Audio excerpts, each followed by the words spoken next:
Good afternoon, everybody.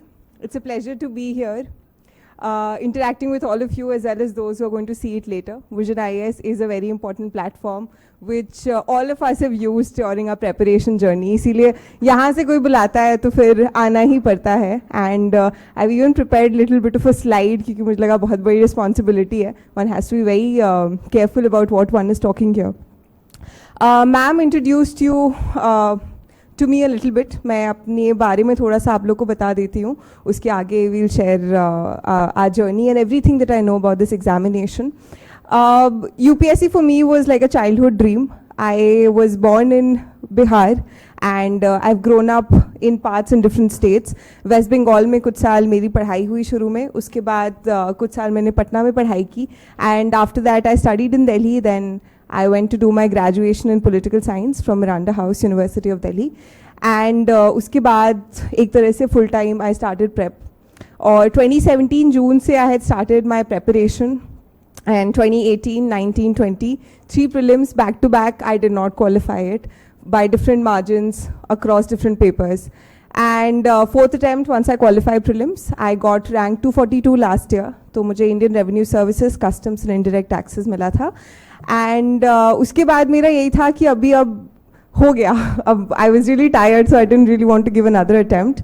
But prelim से एक दिन पहले I saw कि मेरे batchmates दे रहे थे जिनके भी ranks थोड़े midway थे. तो मैंने कहा ये लोग बड़े smart हैं, ये लोग तो जाके दे रहे हैं, मैंने क्यों नहीं सोचा कि I could also give it again and maybe improve my rank. So I felt I have nothing to lose. So I went ahead, I gave prelims without any preparation. And obviously I'm going to discuss कि prelims without preparation देना, it's not कि पढ़ना ही नहीं पड़ता है. एक accumulated knowledge था, पहले का सब कुछ था. तो I went and gave and luckily I qualified. Then I worked for mains. फिर mains दिया मैंने. फिर मैंने अपनी service join की and interview दिया and finally I got rank 130 this year and I'm expecting Indian Police Service. So this has roughly been my journey. तो हरिवंश राय बच्चन की ये 2 lines हैं, मिट्टी का तन मस्ती का मन, क्षण भर जीवन मेरा परिचय. तो आई थिंक ये जो जब रिजल्ट आता है और सिलेक्शन होता है तो इतनी वाहवाही होती है दुनिया में. It's like a very big moment but I also want to remember that it's all very transient. So why not introduce one like that. And वही जो ये गाने की भी लाइन्स हैं कि मैं पल दो पल का शायर हूँ, पल दो पल मेरी कहानी है. तो I try and discuss that and आप लोग सबका टाइम बहुत वैल्यूबल है. So I try to keep it as brief as I can but still try and touch upon different stages of this examination. थोड़ा सा अगर मैं audience को समझ पाऊँ, यहाँ पे कितने सारे लोग first attempt देंगे? अच्छा, so a majority of the people. And आप लोगों ने roughly कब से preparation शुरू की है? Feb, right? So you're still trying to understand the examination, right? तो इसलिए I think I'll try to make it very relevant for all of you as well कि different stages की कुछ चीज़ें हैं जिसको simply because मैंने कितना time इस examination में spend किया, that is how I know some basics. So I'll try and discuss upon that कि आप लोगों के लिए relevant हो. और मतलब यहाँ जो भी topper आते हैं उन सब की बातों को pinch of salt नहीं, bucket full of salt के साथ लेना चाहिए. आप लोग को जो भी चीज़ें relevant लगे आप उसको pick up करिए और जो relevant ना लगे उसको pick up नहीं करिए. तो this I roughly discussed कि this has been my journey, ठीक है. And rank वगैरह we have discussed. I'll just show you my mark sheets एक बार ताकि I can tell you. हाँ. So these are my 2 prelims mark sheets where I qualified. First 2 prelims I did not qualify. Third prelims में paper 1 में I missed out by less than 1 mark. I think 0.5 marks. And CSAT मेरा नहीं हुआ था. फिर 4th attempt में मैंने CSAT पे बहुत मेहनत की, prelims की सारी strategy वापस काम किया. तो I got 109.09. This was 22.5 marks above the cutoff. So that was a big deal for me and इसीलिए like I think मैंने हर stage के कुछ fundamentals crack किए हैं because जो stage मुझसे 3 बार हो नहीं रहा था उसमें I got these many marks higher than the cutoff. And this is last year which I went and gave without any such preparation. But again, जो एक strategy, जो तरीका, जो basics कुछ मैंने सही किए थे, it was on virtue of that. And even CSAT के marks आप देखेंगे, here it was 70, here it's 85.24. Abhi Rajat and I were outside and we saw a book, Fooled by Randomness. So there's also an element of randomness in this examination, but there's also some certainties which you can crack. Acha, okay. So these are my mains mark sheets of the 2 years. ठीक है. Again, one thing in common is कि written में marks are decent enough. Last time ज़्यादा थे, इस बार again मतलब मैंने effort ज़्यादा किया but थोड़े से marks dip किए हैं written में. And interview में you see it's 151 last year and it's 198 this year. And this is not random. मतलब ये 151 से 198 wasn't random. There are things that I did and I'll discuss that. And overall the point is कि whether it's prelims, mains or interview, there are some basic things जो अगर आप समझ लें और सही से कर लें तो you will be above the average aspirant and make it to the final list. ठीक है, तो this is the mark sheet. This was 810 written, 792 in written, 151, 198. So now let's come to prelims. ठीक है, तो आप लोगों को अभी prelims के अपने preparation में कौन सी चीज़ difficult लगती है या क्या आपको, आपने इस साल का पेपर देखा होगा, right? So what are your views, what are your challenges? Tell me something about it and then I'll talk about my strategy. Any views about this year's papers? हाँ. Right. ऐसा था कि जीएस तो फिर भी हम कर लेंगे क्योंकि उसके लिए आपको फैक्ट्स पता होने चाहिए, लेकिन जो इस बार जीएस का पेपर था, सॉरी सीसेट का एग्जामिनेशन था, उसमें काफ़ी ज़्यादा मतलब क्वेश्चंस बहुत एब्रप्ट थे, समझ में नहीं आ रहे थे और टाइम बहुत कम था, पैसेज बहुत ज़्यादा थे, तो उसमें बहुत ज़्यादा दिक्कत आई थी. ठीक है. CSAT is one challenge. I will come to CSAT also. GS में एनी व्यूज़? ऑप्शंस बिल्कुल चेंज हो गए थे. हाँ. Any of you who gave prelims ऐसे ही शौक में? अच्छा, सम ऑफ यू डिड. ठीक है. हाँ. Congratulations ma'am. Thank you. Then मैं बोल रही थी ये जो इस बार की जो हो गई है जीएस पेपर वो एक्चुअली एब्सोल्यूट टर्म्स में हो गई. बिल्कुल. तो ये काफ़ी डिफिकल्ट चीज़ है बिकॉज 4 ऑप्शंस होते हैं, any 3, any 1, any 2, none of them होते हैं. राइट. तो ये चीज़ें काफ़ी डिफिकल्ट हो गई बिकॉज अगर हम एक भी ऑप्शंस नहीं मालूम है हमें तो कोई भी आंसर्स नहीं कर पाएंगे. राइट. तो इसके लिए क्या स्ट्रेटेजी होगा? लाइक ये तो बहुत ऑब्सोल्यूट टर्म्स है, हर चीज़ें रिमेंबर करना या रिकॉल करना बहुत डिफ़िकल्ट हो जाती है क्योंकि उस टाइम में टाइम भी मैनेजमेंट करना होता है हमें. राइट. तो ये काफ़ी चीज़ें डिफ़िकल्ट होती है और प्रेशर में हम आगे बहुत सारी लाइक छोटी छोटी मिस्टेक्स कर देते हैं. ठीक है. तो रिकॉल करने की या फिर कैसे पढ़े वो. ठीक है.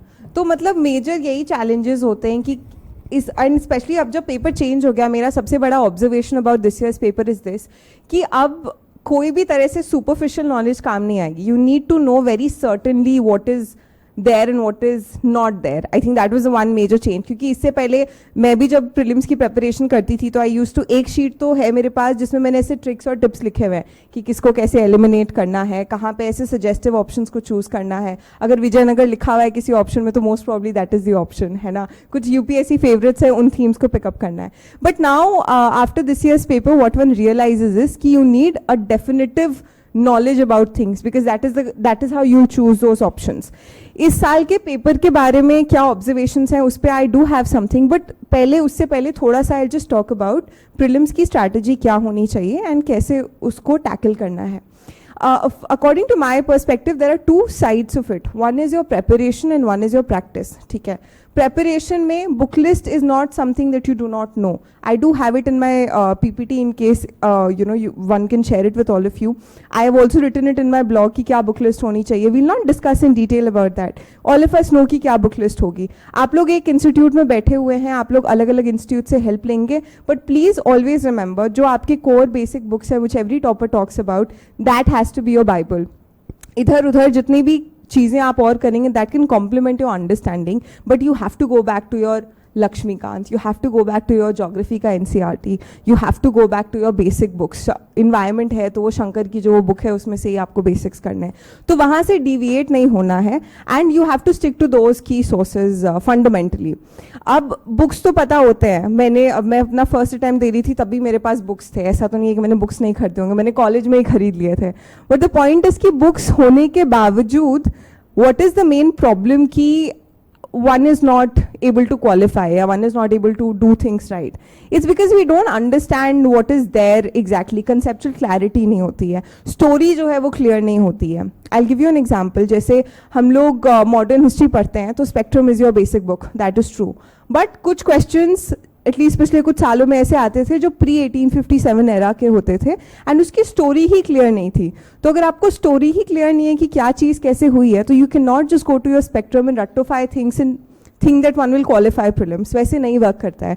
तो जैसे उस एक सेक्शन के लिए मैंने क्या किया था कि वो जो रेड वाली बुक आती है मॉडर्न हिस्ट्री की, I think Orion black sworn की, विपिन चंद्रा वाली, तो मैंने वो वाला सेक्शन सिर्फ स्टोरी उससे पढ़ लिया ताकि आई एम क्लियर कि what is actually happening. UPSC is not really absolutely checking your ability to rectify things. It's also checking your ability to absorb things, understand things, interlink things. There was a question on squirrel this year, right? Matlab, these are not things you'll read in a book. These are things you'll observe around you. And a lot of these observant people will get that extra edge. Jo aap life जी रहे हैं अपने around, that will also help you qualify this examination. So after identifying your basic books, you need to ensure that you have conceptual clarity. Conceptual clarity के लिए आप अगर यहाँ classes कर रहे हैं तो you seek that clarity here. आप YouTube पे videos देख रहे हैं, you seek that clarity there. You get the story very clear. ठीक है? So that is how you do that. उसके बाद a major source of understanding this examination, like you know, जो ये पूरा crowd है यहाँ पे अभी, you're all going to be first timers, second timers, you're new to the process and you're trying to make sense कि इस examination को navigate कैसे करना है. इस examination को navigate दो major documents के through करना है. One is your syllabus, two is your past year questions. इस साल जो ऑप्शंस का आप लोग गेम बोल रहे थे कि यू नो वो ओनली 1, ओनली 2 हो रहा है, ये तो लास्ट ईयर भी हुआ था, कम स्केल पे हुआ था, बट एक सॉर्ट ऑफ टीजर दे दिया था यूपीएससी ने कि ऐसा you know we can just expand this whole methodology. Similarly जो मेरा ऑब्जर्वेशन है वो ये है कि जो पास्ट ईयर क्वेश्चंस में थीम्स है ना, जो चीज़ें यूपीएससी को इंपॉर्टेंट लगती आई हैं over the years, they are going to be repeated even this year. Even if the question pattern and the option pattern has changed, those themes have remained important, and this continues to be the case even in mains. And past year questions तो नहीं होते हैं, but past transcript से आप interview का preparation भी बहुत streamline कर सकते हैं. That's something that I did this year around. तो इसीलिए get hold of past year questions. Market में कुछ ऐसे बुक्स आते हैं जिसमें 25-26 साल के past year questions they're segregated into themes. ठीक है, so I have written lot of things on my blog, उसमें मैंने वो बुक सोर्सेज भी शेयर किए हैं. तो वो थीम्स में क्या होता है कि अगर आप पॉलिटी में लक्ष्मीकांत उठा रहे हैं तो लक्ष्मीकांत को साइड में रखिए, बट साइड में वो पास्ट ईयर क्वेश्चंस का वो चैप्टर रखिए, because then you will know exactly कि अगर पंचायती राज का चैप्टर है तो पंचायती राज के चैप्टर में किस डेप्थ से क्वेश्चंस पूछे जा रहे हैं. बिकॉज अदरवाइज उस चैप्टर में बहुत सारे रैंडम फैक्ट्स है which I in my first attempt used to try and remember, but none of that is important because UPSC does not go to that depth. तो अगर इतना मतलब अगर आप सिर्फ अपने बेसिक सोर्सेज को भी अपने सामने रखेंगे, even then you will realize there so much to do. Some people go even beyond that, but उन सारी चीज़ों को नेविगेट करने का तरीका is your past year question. So please get hold of it. और आपके आसपास हमेशा टेबल पे सामने सिलेबस चिपका हुआ होना चाहिए और टेबल पे हमेशा पास्ट ईयर क्वेश्चन होने चाहिए. They are your real guide book to navigate this exam. Then comes your practice. ठीक है, बात है दोनों ही बहुत इंपॉर्टेंट है. मेरे पहले फ्यू अटेम्प्ट्स में जब मेरा नहीं हो रहा था वो इसलिए नहीं हो रहा था क्योंकि प्रैक्टिस वाला element was weak. Second attempt में आई रियलाइज कि I need to do more of practice, but third attempt के टाइम पे कोविड लॉकडाउन था तो मैं अपने घर पे ही मॉक्स वगैरह देती थी. Many people do well in practicing at home, but I felt personally कि जो प्रेशर और जो सिचुएशन में प्रीलिम्स के दिन फेस करती हूँ वो एडिक्वेटली सिमुलेट नहीं हो पा रहा है घर पे, राइट. तो ये प्रॉब्लम होती है. मेरा पूरा प्रेपरेशन ही घर पे हुआ है, ऐसा नहीं है कि मैं लाइब्रेरी जाती थी या मैं कहीं जाती थी. तो अगर उसी इन्वायरमेंट में आप बैठ के अपना टेस्ट भी दे रहे हैं, खुद से ही सब कुछ कर रहे हैं, तो it's humanly very difficult to do something very different. कि जैसे अगर मैं टेस्ट सेंटर में जब आती थी तो मुझे पता है कि वहाँ पे 2 घंटे का क्लॉक चल रहा है, ठीक है, तो I need to finish things there. There are 15-20 people sitting around me, so I know that the whole environment is very sober and serious. So to simulate that becomes a little difficult at home. So fourth attempt में what I did different was a couple of things. One was जो आपका exam room simulation में अगर you want to remember the second pillar का सबसे important cheese is you need to be very clear how many questions you're going to attempt. ठीक है, this range varies from people to people. Many people say a safe range is somewhere around 85. I would personally suggest कि you have to go beyond 92-93. और मैं personally जाती थी 99 to 100 के range में, because for me that was the safest way to qualify, क्योंकि मुझे पता था कि even in the worst case scenario, even if I get 35 wrong, I will get 65 correct and I will be beyond the cutoff. And in best case scenario 70-30 भी हो सकता है, 75-25 भी हो सकता है. तो that was my formula which enabled कि 4th attempt में मेरा 22.5 मार्क्स कट ऑफ से आगे था. डोंट अभी जैसे अब इस साल का जो पेपर आया है उसका कट ऑफ आएगा, you don't have to target the cut off, you have to target 10-15 marks beyond it, ताकि you will be in the safe spot, ताकि कोई भी वेरिएबिलिटी हो पेपर में that will not affect your attempt. And ताकि जो लोग अभी पेंडुल मतलब इस डिलेमा में है कि मैं प्रीलिम्स होगा या नहीं होगा, वो डिलेमा में आप ना रहें, and right after your prelims you can start with your mains preparation. So it's important to target higher than your cut off, and for that you need to find out how many number of questions you're going to attempt and how will you identify it. You'll identify it by doing your mocks and by doing your past year questions. I know people who do around 65 to 70 questions, but they do it with such accuracy कि उनको पता है कि उतने में उनका हो जाएगा. There are others who do 85, there are others who do 90 plus. My personal formula and my way was, and you can try it out for yourself also if it works for you well and good, कि 99 to 100 अगर मैं करती हूँ तो मेरे मॉक्स हो या मेरे पास्ट ईयर क्वेश्चंस हो मेरे 120 के आसपास आते थे, and that's a very safe range. So that was my approach there. Then how many questions to attempt हो गया. फिर जो अनप्रिडिक्टेबल टाइप के क्वेश्चंस आते हैं उनको कैसे टैकल करना है, बिकॉज वो हर साल आएंगे which you will not be prepared with. तो my suggestion for that is कि थोड़ा सा ना be on your toes and keep applying your common sense. भले ही यूपीएससी ने थोड़े से क्वेश्चन डिजाइंस चेंज किए हों, but even then extreme statements will most probably be wrong. ठीक है, something very absurd will not be right, or sometimes it will be right. जैसे पिछले साल विजयनगर वाला एक क्वेश्चन था कि were women wrestlers during the time. Yes, women were, but our patriarchal minds will first give us a thought कि नहीं होंगी wrestlers उस समय. तो कभी कभी वो उल्टा भी खेल जाती है. तो sometimes you also have to apply the reverse psychology कि how will the examiner set the paper for you. तो unpredictable questions के लिए my suggestion is कि उस समय अपना कॉमन सेंस अलाइव रखिए, एंड पास्ट ईयर क्वेश्चंस के इतने आइटरेशंस करिए कि आप कुछ ना कुछ कनेक्ट कर पाएं कि ऐसा क्वेश्चन तो कभी पूछा था एंड शायद उसमें ऐसा कुछ लॉजिक आपने लगाया था. And what UPSC was doing in the last few years is also something कि बहुत पुराने कुछ 2 पास्ट ईयर क्वेश्चन को मर्ज करके एक क्वेश्चन बना देती थी. तो those are also things that will also be repeated in the future. तो अपने पास्ट ईयर क्वेश्चंस को, जैसे मैं the book that you get in the market, I use to do it as a test, then I use to revise it randomly. Past year questions की जो collection थी, फिर उसको 3-4 बार, तो मतलब एक महीने में आई यूज टू रिवाइज. तो before the papers I had revised it 7, 8, 9 times. So what that does is कि you sort of have an idea how the UPSC examiner is thinking, what are the things he or she is deeming important, and किस तरफ वो answer जा सकता है. तो ये करके जो थोड़े unpredictable से questions हैं उसको भी आप tackle कर सकते हैं. You can also use the discretion of not answering some questions and skipping some questions, क्योंकि वो जो 5-6 बिल्कुल unanswerable questions होते हैं उसको आप छोड़ भी सकते हैं. I was, because I've given so many attempts, इतना टाइम हो गया था, तो I was on an offensive. मैंने कहा मैं नहीं छोड़ूंगी, I'll just attempt all the questions. So I used to. You can devise your own strategy accordingly.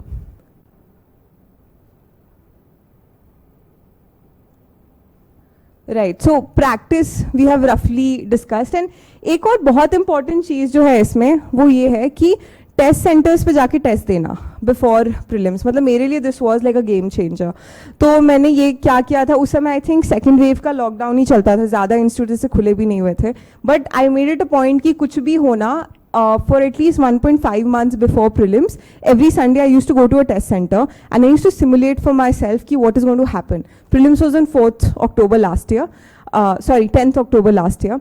And उसके पहले के सारे संडेज मैं जाती थी, सुबह GS1 देती थी, थोड़ा सा ब्रेक लेती थी, then I use to do CSAT. And CSAT के साथ like we'll discuss it in detail, but one of the challenges also is कि आप सुबह ऑलरेडी टायर्ड होते हैं, आपने एक पेपर दिया which is already so intensive, तो उसके बाद आपकी एनर्जी लेवल्स भी डाउन होती हैं, and it's difficult then to apply your mind as well as one can.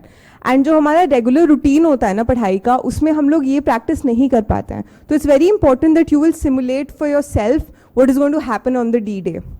and this takes an effort, but आपको जाना पड़ेगा, करना पड़ेगा, and this is one of the things that I suggest every aspirant who talks to me कि prelims के पहले आप 5-6 Sundays please ये काम करिए, because this will prepare you for the D-Day. Life में कुछ भी जो भी बड़े इवेंट्स होते हैं, एनुअल डेज होते थे, उसकी भी ड्रेस रिहर्सल्स होते थे स्कूल में, कॉलेजेस में, तो ये तो मतलब आपके पूरे एक साल, मोर देन 1 year के एफर्ट की बात है, तो प्लीज़ सिमुलेट दैट.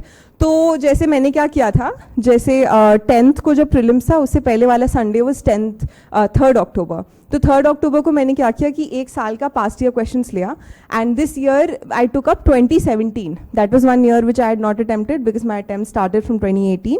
एंड उस पेपर का जो ऑर्गेनाइजेशन था, it was not very familiar to me कि इस क्वेश्चन के बाद ये है ऐसे करके. और जितनी भी चीज़ें मुझे करनी थी फाइनल डे को, कितने क्वेश्चंस अटेम्प्ट करने थे, कौन से ट्रिक्स लगाने थे, कैसे एलिमिनेट करना था, वो सारी चीज़ें मैंने 3rd October को बैठ के सेंटर पे की, एंड आई गॉट 120+. तो आई फेल्ट सो कॉन्फिडेंट कि नेक्स्ट संडे भी मैं जाऊंगी, मैं यही चीज़ें करूंगी, and I will make it.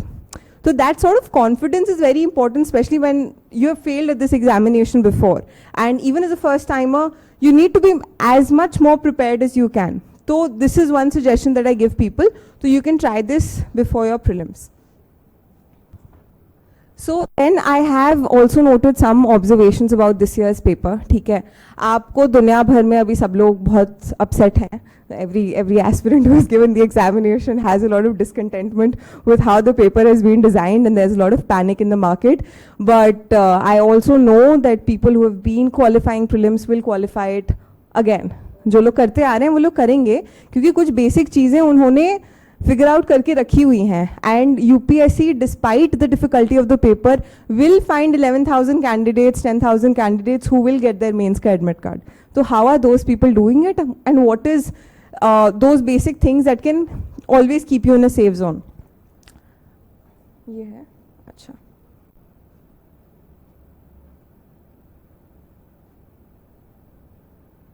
हाँ, तो इसमें सबसे पहला चीज़ है कि static knowledge of your core subjects which is polity, economy, geography and history particularly. अगर इन चारों पे आपका कमांड बहुत अच्छे से है, आपके बेसिक्स क्लियर हैं, आपने बेसिक बुक्स अच्छे से किए हैं, पास्ट ईयर क्वेश्चंस किए हैं, मॉक टेस्ट दिए हैं, तो कैसा भी पेपर आएगा ना, आपके 25-30 क्वेश्चंस इतने में हो जाएंगे. ठीक है, तो ये एक चीज़ पे हमेशा ध्यान दीजिएगा. और कोई भी कैंडिडेट इस पेपर को, इस एग्जाम को तभी क्वालिफाई कर पाता है जब उसका स्टैटिक कोर बहुत अच्छा हो. तो करंट अफेयर्स का हुआ हमेशा रहता है मार्केट में, but your static if it's very good and clear, you will make it. ठीक है. अनदर थिंग इज कि history, art and culture has become very important for the last few years, and even in the years that I gave prelims, मतलब those were the years जब थोड़ा पहले ऐसे medieval, ancient और art and culture पे थोड़े अलग से क्वेश्चंस आने लग गए थे. तो इसके लिए जो आपकी कोर बुक्स हैं, आप सबको पता है, फाइन आर्ट्स की एक बुक आती है आर्ट एंड कल्चर की, एंड जो सिंघानिया वगैरह में से भी जो कुछ चैप्टर्स हैं that you can do. Other than this ना, अगर आपने एनसीईआरटीज कर रखे हैं तो आई कैन सजेस्ट कि जो तमिलनाडु की नई वाली बुक्स आई हैं उसको, it's a very easy read, it's a simple book, you can just go through it in a very less time. And उन चैप्टर्स में ना एक चीज़ ये होगी कि आपकी क्रोनोलॉजी क्लियर हो जाएगी, और दूसरी चीज़ ये होगी कि उस चैप्टर के शुरू में there is a paragraph about sources. So the sources of कहाँ से उस एरा के हिस्ट्री को रिक्रिएट किया गया है, उस पे एक पैराग्राफ है, और उस चैप्टर के एंड पे आर्ट एंड कल्चर पे एक पैराग्राफ है. If you can focus on these two and the chronology, that will give you that edge in your prelims paper, because a lot of questions can be tackled through that. Then generic ideas, elimination strategies, ये सब आप बहुत अच्छे से काम नहीं कर सकते हैं. ठीक है. और general observational skills and regular reading of newspapers is very important. There was a question on which animals are nocturnal. ठीक है, Malabar civet is, other options भी थे. तो वो सब कुछ आप regular reading से और लोगों से बात करके, मतलब दुनिया जी के आप वो सब कुछ absorb करते हैं, तो that will always help you. And conflicts, geography, maps, international relations, these things which have sort of been on a periphery of of how important things are. But I think कोई भी sincere candidate जो current affairs को बहुत अच्छे से करता है, paper पढ़ता है रोज, उसको पता होती हैं ये चीज़ें. तो one thing I suggest is कि थोड़ा सा intensity बढ़ाना होगा of what you are studying and how you are remembering things, because the paper demands it. and बहुत specific चीज़ें हैं. अब फाइनेंस कमीशन ने कौन कौन से क्राइटेरियाज को यूज़ किया है, पहले ऐसे होता था कि रफ आइडिया भी है तो क्वेश्चन सॉल्व हो जाता था. अब you need to be very specific with it. And generally, अच्छा, how many of you are engineers? As always, मतलब एक गुड चंक होता है. मेरे I am in IRS CNIT, हमारे यहाँ भी 55 to 60% are all engineers. So what engineers have an edge is की you have already given comparative exams before and you already know कि चीज़ों को याद कैसे रखना है, रिटेन कैसे रखना है. हम लोग ह्यूमैनिटीज़ में ये नहीं करते थे कभी. हम लोग को समझ में आ गया कॉन्सेप्ट, जाके एग्जाम लिख दिया. तो one of the major things that I learned and that I adopted and that helped me qualify was कि चीज़ों को रिटेन कैसे रखना है. उसके बहुत तरीके होते हैं. निमोनिक्स हैं, स्टिकी नोट्स हैं. मैं अपने नोट्स बनाती थी, कलरफुल नोट्स बनाती थी, पिक्चर्स वगैरह डाल के. बहुत सारे ऐसे ऐसे अलग अलग तरीके यूज़ करके I learn how to retain it. And you can always google in YouTube various techniques, but you will have to do that so that you have that edge in answering. This is the book list. I also shared it on my blog and कुछ ऐसा different नहीं है इसमें. Approach to CSAT, ठीक है. मेरा जो पहला अटेम्प्ट था 2018 में, मैंने CSAT के लिए कुछ खास किया नहीं था. मैं गई, मैंने दिया, मैं क्वालिफाई कर लिया, मैंने CSAT अच्छे नंबर आए थे. तो मुझे कहा CSAT में तो कुछ ऐसा करना नहीं होगा. सेकंड अटेम्प्ट मैं देने गई तो फर्स्ट पेपर अच्छा नहीं गया था, तो मैंने सेकंड पेपर मन से नहीं दिया. तो मुझे पता था जब मन से दिया ही नहीं है तो मार्क्स अच्छे नहीं आएंगे, तो मैंने फिर CSAT पे कुछ अलग से नहीं किया. But what had started happening after 2019 is कि आपका CSAT का पेपर बहुत डिफिकल्ट होता जा रहा है year after year. Some of the best people that I know who would make it to the final list if they qualify prelims are getting stuck at CSAT. So one very important suggestion is कि don't take it lightly. Please look at the past year questions. अगर आप humanity से हैं और आपका maths बिल्कुल गोल है, मतलब कुछ याद नहीं है आपको, तो यूट्यूब पे वीडियोस हैं, कुछ क्लासेस करने हैं तो क्लासेस कर लीजिए. Don't take it very lightly. That is my main suggestion. क्योंकि जब मुझे थर्ड में जो आंसर कीज थे उससे मुझे ये लगा था कि paper 1 I am easily qualifying. Final में ऑब्वियसली वो 0.5 से रह गया, बट CSAT फंस रहा था. तो वो बहुत ट्रैजिक होता है कि आपने इतना एफर्ट डाला है, आपको पता है आप डिजर्व करते हैं, बस CSAT की वजह से अगर चीज़ें अटक जा रही हैं तो. And I even know IITians who are now getting stuck at CSAT. So it's a very tricky game. तो इसमें माय सजेशन इज़ कि आप अगर जो भी आप क्लासेस करें, वीडियोस देखें या फिर प्रैक्टिस करें, तो कुछ जो बेसिक फार्मूलाज हैं which can help you solve the questions very quickly and easily. Please make a note of it, keep it in one place. Practice all your past year questions very well. Market में ऐसे books भी आते हैं जिसमें thematic तरीके से divided है CSAT की सारी चीज़ें, तो you can also go and rely on that. And ये चीज़ मत करिएगा लेकिन कि फाइनल पेपर में फिक्सेट हो जाएगा कि मुझे सब पे फॉर्मूला ही लगाना है. कुछ क्वेश्चंस कॉमन सेंस से सॉल्व हो जाएंगे, कुछ क्वेश्चंस आप ऑप्शंस को फिट कर दीजिए आंसर में, उससे सॉल्व हो जाएंगे. And every question is 2.5 marks. सो ऐसा करते करते आप कर लेंगे मैनेज. और जो लो हैंगिंग फ्रूट्स होते हैं जो ईजिली सॉल्व हो जाए, उसमें गलतियाँ नहीं करनी है. जैसे सिलॉजिज्म हो गया, डायरेक्शन बेस्ड क्वेश्चन हो गया, profit and loss, percentage, compound interest, simple interest, ये सारे क्वेश्चंस को अच्छे से कर लेना है. And this should not go wrong.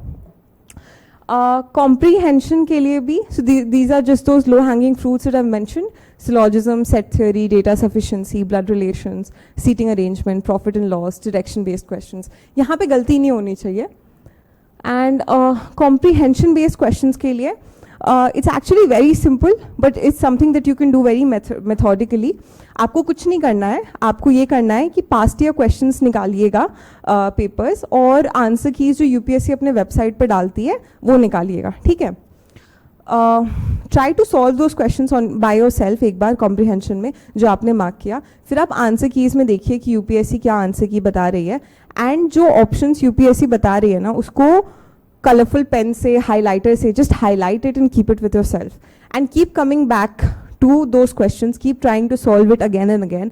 And on the final day also, one day before prelims and even in the break that you get, just keep rereading the options that UPSC is going with, because what that will do is कि आपका intuition इतना strong हो जाएगा ना कि UPSC किस type के options की तरफ जा रही है, you will also choose those options. Just like GS, CSAT के भी कॉम्प्रिहेंशन में एक्सट्रीम स्टेटमेंट्स को पहले ही हटा देना होता है और उसके बाद 2 ऑप्शंस बचते हैं आपके पास. उन 2 ऑप्शंस में से क्या चूज करना है, वो एक्यूरेसी किसी की भी 100% नहीं हो सकती है. ठीक है. इट्स ऑलवेज 60-40, 70-30, 50-50 ऐसे भी होता है, बट उस एक्यूरेसी को पॉजिटिव में रखने का तरीका यही है कि आप उन ऑप्शंस को चूज करते रहे. And UPSC generally goes with options which are more wide, which are positive, forward looking, sustainable development जैसे वर्ड्स हों उसमें. ठीक है, तो जो ऐसी positive, wide, forward looking options हैं उसकी तरफ आपको जाना है. And how will you consciously actively choose it? It's by keep looking at those options. तो मैंने वही किया था. और ब्रेक टाइम में पेपर 1 देने के बाद जो मेरे फॉर्मूलाज थे, जो मुझे रीजनिंग, मैथ्स वगैरह के लिए देखने थे, मैंने वो देख लिया. उसके बाद मैं बस वो ऑप्शंस पढ़ती थी. तो that is how I tackled comprehension and it's very simple. और टाइम मैनेजमेंट के लिए मेरा जो तरीका था वो ये था कि I use to keep comprehension for last मतलब 45-50 मिनट्स, क्योंकि जल्दी जल्दी ही करना होता है. आप ज़्यादा टाइम दे नहीं सकते हैं कॉम्प्रिहेंशन को, वरना आपका मैथ्स और रीजनिंग कॉम्प्रोमाइज़ होगा.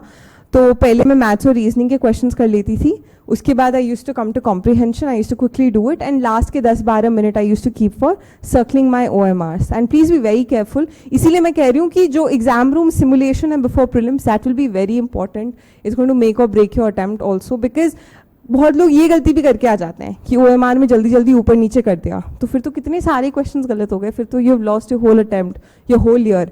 And many people do this. So be very careful and take each stage very seriously. तो that was all about prelims. ठीक है, मतलब यही कुछ बेसिक चीज़ें हैं. बहुत सारी चीज़ें प्रैक्टिस से हो जाती हैं. प्रैक्टिस आप करते रहेंगे तो you will know the game, you will know the trick and trade of the game. You'll know what UPSC is demanding, and any candidate who qualifies it. One of the reasons why these topper talks are very interesting is कि हम लोग सब आके अपना कुछ बताते हैं, because हम लोग सब ने अपने किसी तरीके से इस एग्जामिनेशन को समझा है. तो that is and that's the reason why we have qualified, because we have invested the time to understand what the examination is demanding and how we can cater to those demands. So we'll come to mains preparation now. ठीक है, I will just आप लोग को basic सारी चीज़ों का आप लोगों ने पहले भी सुना होगा, पढ़ा होगा, पता होगा. I'll just add on something that has helped me get a little bit of an edge in different papers. And एक चीज़ मुझे हमेशा से शुरू से क्लियर थी कि मेंस ही सबसे इम्पॉर्टेंट है, प्रीलिम्स भी लेकिन अब बहुत इंपॉर्टेंट है. मतलब एक मिथ जो बहुत सारे टॉपर्स ऐसे बोलते हैं कि कोई भी सिंसियर कैंडिडेट प्रीलिम्स क्वालिफाई कर जाएगा, तो मैं उसको बड़ी सीरियसली ले लेती थी. मैंने सोचा था मैं तो बड़ी सीरियस कैंडिडेट हूँ, प्रीलिम्स तो हो जाएगा. उसी चक्कर में मेरा प्रीलिम्स नहीं हुआ, क्योंकि प्रीलिम्स के लिए मैंने बहुत अलग से स्पेशल कुछ दिमाग लगाया ही नहीं. बट मेन्स में बहुत लगाया था. एंड मेंस का मुझे ये समझ में आया था कि हर एक क्वेश्चन में आप half marks extra, 1 marks extra कैसे ले आ सकते हैं. That will determine whether you get into the list and what rank you get. That is your bottom line of it. So fight बस उतने उस आधे मार्क्स और 1 मार्क्स एक्स्ट्रा की है, because if you have studied well, you'll be able to write an introduction, body, conclusion. But who is adding a little bit more value in their answer will get that extra mark and eventually will get more marks in the final paper. ऐसे का पहले थोड़ा सा discuss कर लेते हैं. मुझे पिछले साल 134 आए थे, इस साल इट्स 128 एंड गिवन दी ऐसे स्कोर्स इट्स गुड. तो ये ना एक पेपर में मैंने समराइज करके रखा हुआ था. I use to keep going back to it before I use to write my essays. इसमें ओवरऑल पूरा स्ट्रक्चर है. मैंने विजन के क्लासेस किए थे ऐसे के, तो मैम के ही स्मृति शाह मैम के ही उसमें से मैंने डिराइव किया था. But I had added my own touch to it. ठीक है, and इसको we can discuss. Is there anything specific that you want me to address? मतलब कोई specific concern हो ऐसे related which I can talk about? नहीं तो roughly discuss कर लेते हैं एक बार. ठीक है, कैसे approach करना है. तो ऐसे में सबसे बड़ी चीज़ है, अभी पिछले 2-3 साल से दोनों टॉपिक्स फिलोसॉफिकल हो गए, बट यू डोंट नो कि whether it will stay like that और नॉट. ठीक है, मतलब it might just stay because it's more difficult. But the main thing is कि आप जब टॉपिक चूज करेंगे तो आपको ये देखना है कि आपको कंफर्ट और अपनापन किस टॉपिक से लग रहा है. जैसे पिछले साल वाला जो एसे का पेपर था, उसमें फर्स्ट सेक्शन में there was a topic about poets being the unacknowledged legislators of the world. That was a little obscure sort of topic, लेकिन मुझे बहुत इंटरेस्टिंग लगा because I like poetry. मुझे इतने सारे पता भी थे, मुझे लाइन्स याद थे, तो मैंने कहा I can write a very good essay. मतलब वो पेपर देख के मुझे खुशी हो रही थी. I was looking at the paper and smiling for a while कि वाह मज़ा आएगा लिखने में. तो मैंने वो टॉपिक उठाया और दूसरे वाले में से आई थिंक वो जो एक रूफ वाला क्वेश्चन था मैंने वो उठाया था because it seemed comfortable to me. And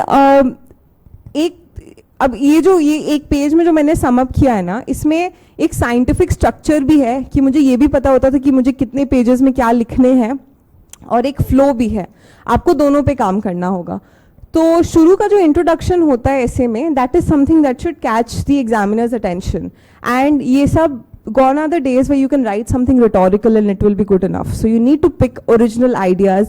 You need to be ready with ideas that can help the examiner get interested in what you're writing. तो जैसे यहाँ पे एक मैंने एक रखा हुआ है. So this was an essay on environment. And जो मैंने environment topic related essay notes बनाए थे, जब मैं बना रही थी तो मैंने BBC पे एक वीडियो देखा था about a Bangladeshi migrant and her name was मिनारा बेगम. तो उस वीडियो से ना मैंने एक कहानी बना के लिख ली थी कि अगर मुझे environment related कोई ऐसा essay लिखने का मौका मिलेगा तो I will write her story. So I write, Minara Begum was a resident of Bhola Island of South Bangladesh. She had her own home, land, farms, family and community at the island. However, as water levels rose, the island became inhabitable and she had to migrate. Today, she is living in a slum at Dhaka in deplorable conditions. There are no fresh fruits and vegetables, sprawling houses, culture or community, she laments. Bhola Island of Bangladesh or the Sundarbans of India are the ground zero of environmental loss today. ठीक है? तो what I do here by using this example is कि एक बहुत ही credible, authentic story लेकर मैंने introduce कर दिया and I make it a little personal also. I make it something which is very original in many senses. तो मैंने ऐसे हर थीम्स के लिए जो भी एक्सपेक्टेड थीम्स होते हैं आपके, इन्वायरमेंट हो गया, साइंस रिलेटेड हो गया, कुछ कल्चर रिलेटेड, एजुकेशन, हेल्थ, सबके लिए ऐसी कुछ स्टोरीज आइडेंटिफाई करके रखी हुई थी. And I try to use it as and when the situation arises. तो कभी कभी पोएम भी हो सकता है. जो मेरा 2021 का एग्जाम था उसमें मैंने वहीं पे बैठे एक पोएम लिख दी थी, तो वो पोएम से मैंने इंट्रोड्यूस कर दिया था and then I wrote something more. तो you have to find out how and where you can use it. But one thing is कि आप जब रोज पेपर पढ़ रहे हैं ना, तो बहुत सारी इंटरेस्टिंग कहानियाँ न्यूज़पेपर में ही हैं, वहाँ से उठा के make a compendium of it, add it in your notes.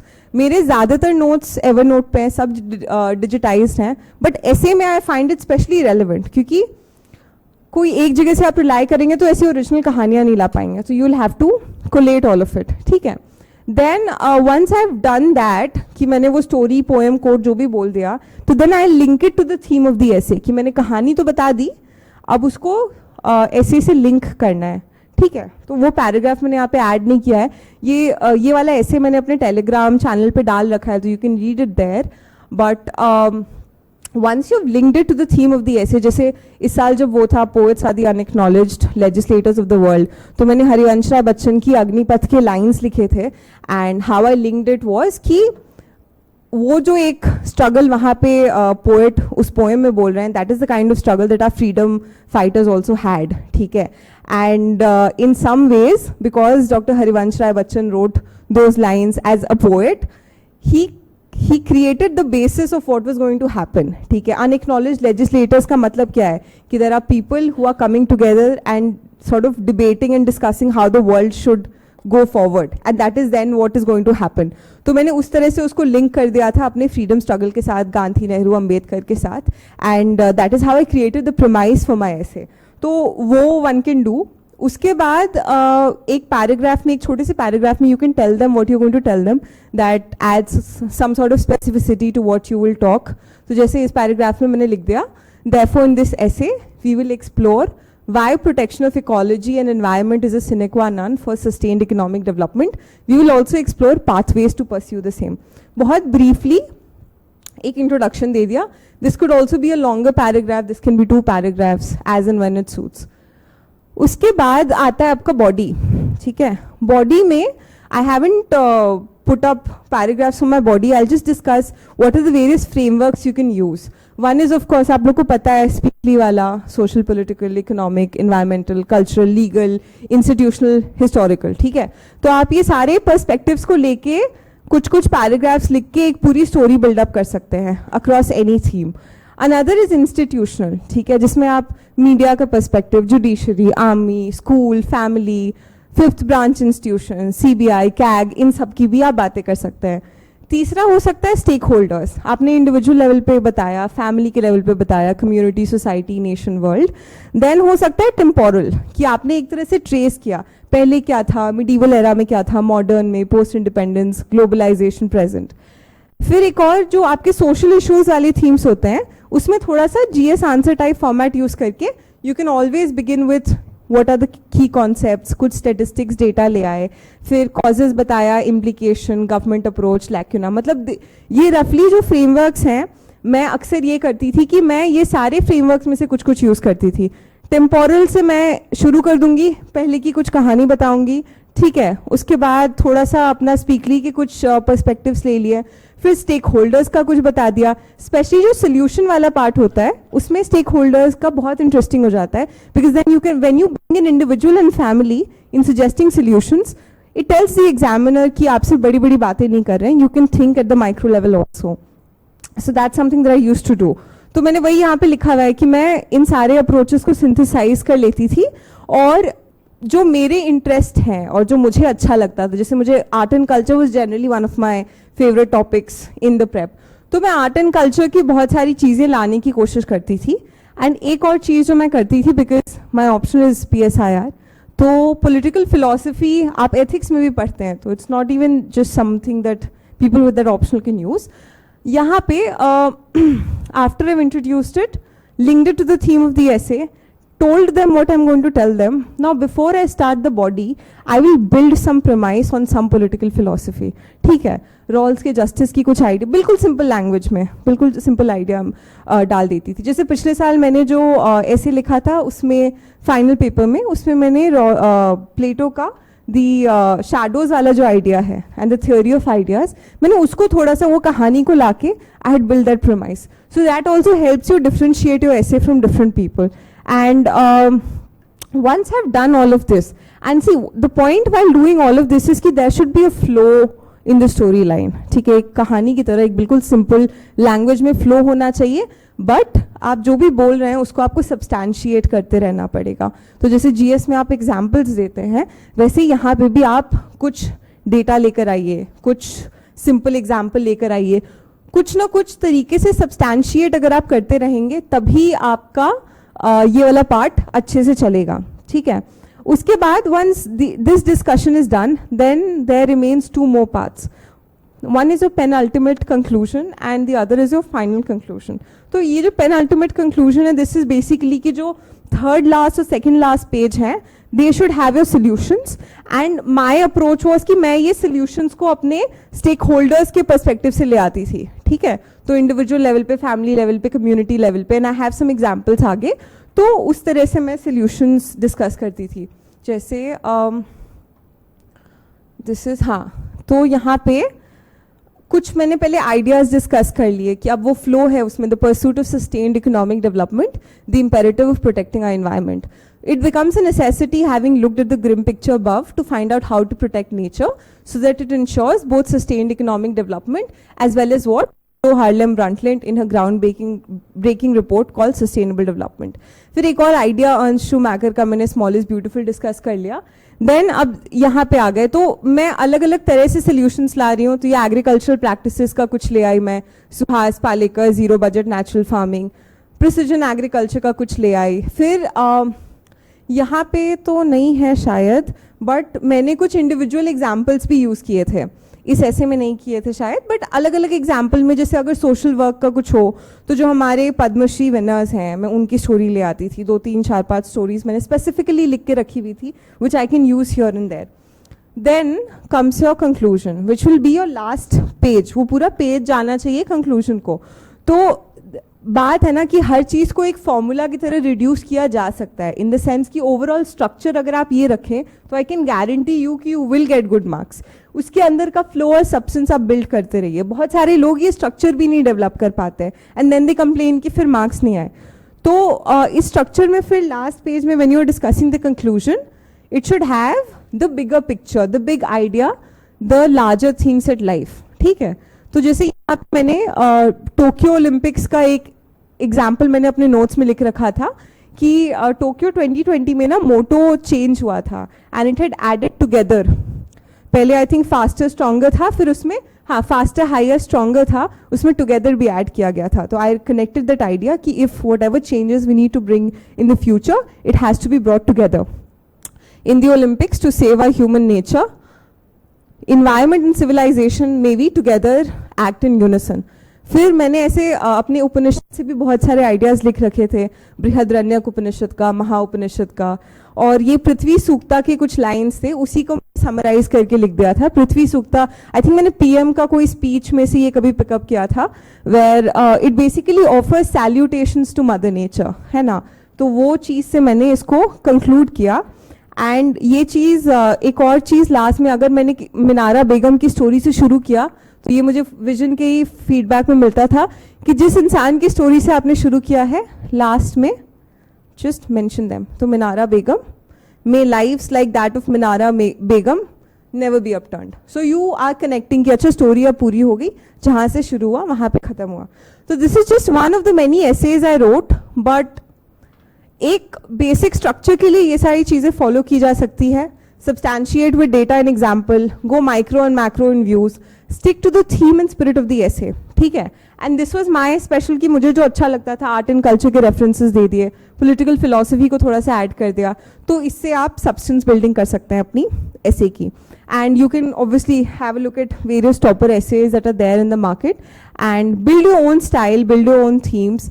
Movies के लाइंस, मतलब इस साल भी मैंने कुछ, एक तो लास्ट क्योंकि वो पोइट्री से ही रिलेटेड था, तो एक थोड़े पोएटिक लाइंस भी लिखे थे. आई थिंक वो गाना है ना, आ चल के तुझे मैं लेके चलूँ एक ऐसे गगन के तले जहाँ गम भी ना हो, सिर्फ प्यार ही प्यार बसे. तो उसी चीज़ को थोड़ा सा वो करके इंग्लिश में ट्रांसलेट करके भी आई हैड पुट दैट. तो I think this is roughly my approach to essay, and I think it has worked both times, so I can say that this can work for you. And the key to writing good essays is writing essays. Most people don't do that. Okay, so do that. Then comes your answer writing. Any questions, Abhi?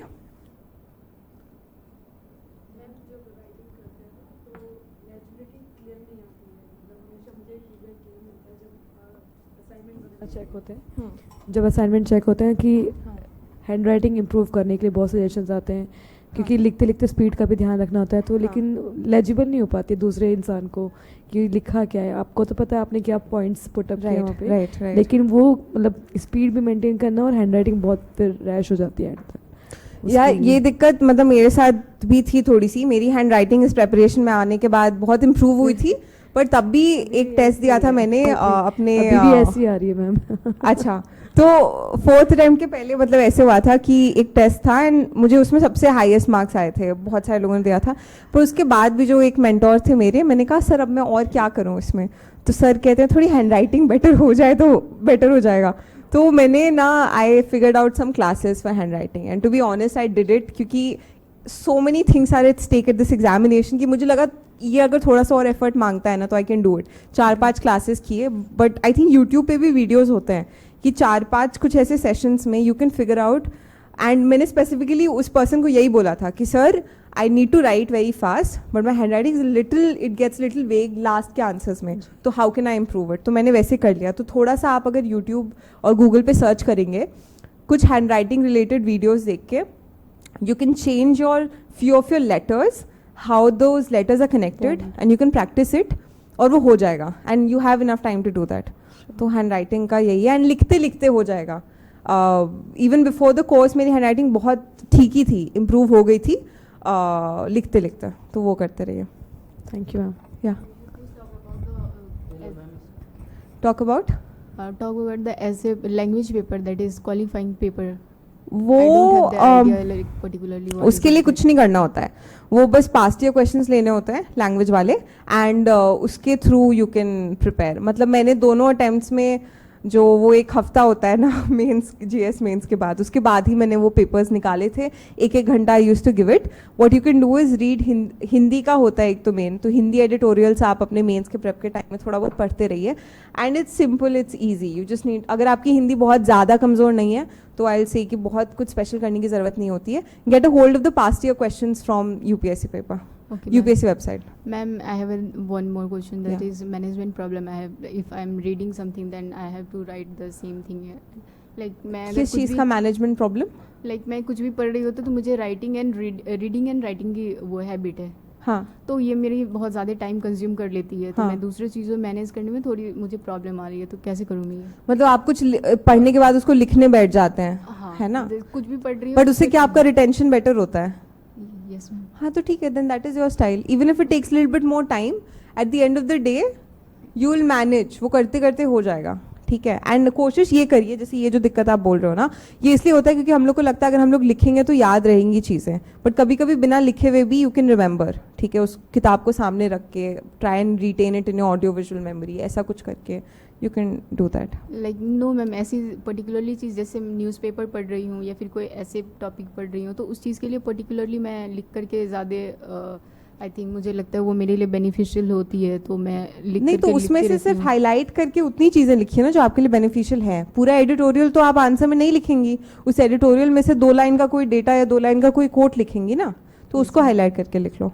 And ma'am ये अभी GS के साथ हमारी optional जो classes होती है, but मैंने तो कंप्लीट कर रखा है ऑप्शनल्स, तो बट रिवीजन की प्रॉब्लम होती है, तो वो हाँ। हम कैसे करें GS plus optional? Time divide करके, कि आपको ऑप्शनल को जनरली सुबह वाले घंटे देने चाहिए, बिकॉज थोड़ा ज़्यादा इंटेंस होता है, डिफिकल्ट होता है, तो सुबह वो कर लिया, शाम को जीएस कर लिया। बट मेरी सुबह जीएस क्लासेस होती है 9 to 12। तो जब आपकी जीएस क्लासेस नहीं हो रही हो तो आप ऑप्शनल रिवाइज कर लीजिए, है ना, वो तो हो जाएगा, वो करते करते होगा। सबके इंडिविजुअल अप्रोचेस होते हैं। मेंस में we'll just move forward because we need to keep it. कितना टाइम हो चुका है? 2:40। We started at what time? 1:45, ठीक है। We have a few more things to cover, मतलब मेंस रिलेटेड ही कुछ चीज़ें हैं अभी तक। Is it relevant or should I change something in? It's fine. तो थोड़ा सा आंसर राइटिंग डिस्कस कर लेते हैं, ठीक है, एंड उसके बाद मेन स्पेसिफिक चीज़ों को अगर ज़्यादा टाइम नहीं बचा तो ऊपर ऊपर से ही देख लेंगे। And see, let's go to the next slide. तो इसमें कुछ 4-5 पॉइंट्स हैं। मेरा जब 3rd अटेम्प्ट नहीं हुआ था, उसके बाद मैंने कुछ टाइम के लिए अलग अलग इंस्टीट्यूट्स में इवैल्यूएशन का थोड़ा बहुत काम किया था। फिर I did content related work, मैंने मॉडल आंसर्स बनाए थे। एंड इवन बिफोर दैट मेरे 1st अटेम्प्ट से I have put in a lot of effort in answer writing. तो ये सब कुछ करने के बाद there are some basic few things that I can say really works and you should keep it in mind from day 1। First thing is कि आपको कितना आता है नहीं आता है, ये सबका परिचय आप उसे एक पेपर से देने वाले हैं जो उस एग्जामिनर के पास जाने वाला है, ठीक है।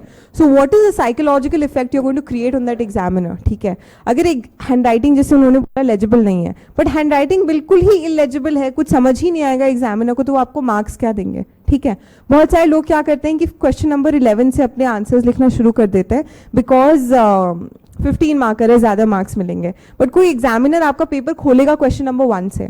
तो इसीलिए कुछ बेसिक चीज़ें हैं, जैसे मेरी strategy in approaching the papers used to be question number 1, 2, 3 I used to do 10 marker, then I used to move to 15 markers, finish my 15 markers, then come back to question number 4 to 10, and this is like a good strategy to navigate it because आपने marks का as ले लिया 15 markers में, and आपने last के time में लिखा अपने 10 मार्कर्स, लेकिन फर्स्ट 3 जो क्वेश्चंस होते हैं, लगभग 2-3 क्वेश्चन में एग्जामिनर का मन बन जाता है कि वो आपको किस रेंज में मार्क्स देगा। And this is very important because we are all humans, ठीक है। अगर आपने बहुत ही वाहियात आंसर से शुरू ही किया है तो आगे उसको वो आपके आधे नंबर भी काट सकता है, बट वो शायद 1 नंबर काटेगा। वो आपको आधा नंबर एक्स्ट्रा देने की जगह 1 नंबर एक्स्ट्रा दे देगा अगर आपके शुरू में अच्छे वो लिखे हैं। तो वो आप एक ट्यून सेट कर देते हैं by what kind of answers you going to write, ठीक है। तो कीप दैट इन माइंड।